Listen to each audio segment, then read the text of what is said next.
कुछ ही दिनों में रमजान का पवित्र महीना शुरू हो रहा है। विश्व भर में रमजान का महीना पूरी श्रद्धा और सम्मान से मनाया जाता है।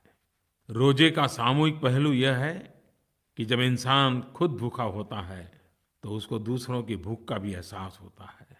जब वो खुद प्यासा होता है तो दूसरों की प्यास का उसे एहसास होता है। पैगंबर मोहम्मद साहब की शिक्षा और उनके संदेश को याद करने का ये अवसर है। उनके जीवन से समानता और भाईचारे के मार्ग पर चलना ये हमारी जिम्मेवारी बनती है। एक बार एक इंसान ने पैगंबर साहब से पूछा, इस्लाम में कौन सा कार्य सबसे अच्छा है?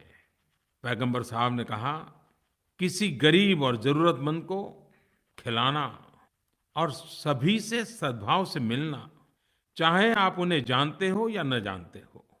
पैगंबर मोहम्मद साहब ज्ञान और करुणा में विश्वास रखते थे। उन्हें किसी बात का अहंकार नहीं था।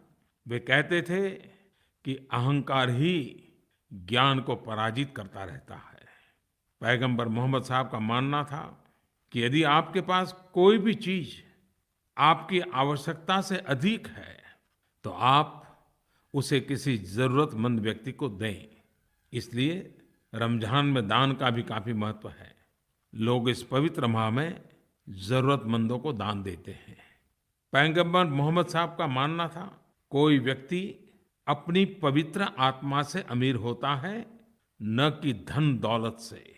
मैं सभी देशवासियों को रमजान के पवित्र महीने की शुभकामनाएं देता हूं और मुझे आशा है कि यह अवसर लोगों को शांति और सद्भावना के उनके संदेशों पर चलने की प्रेरणा देगा।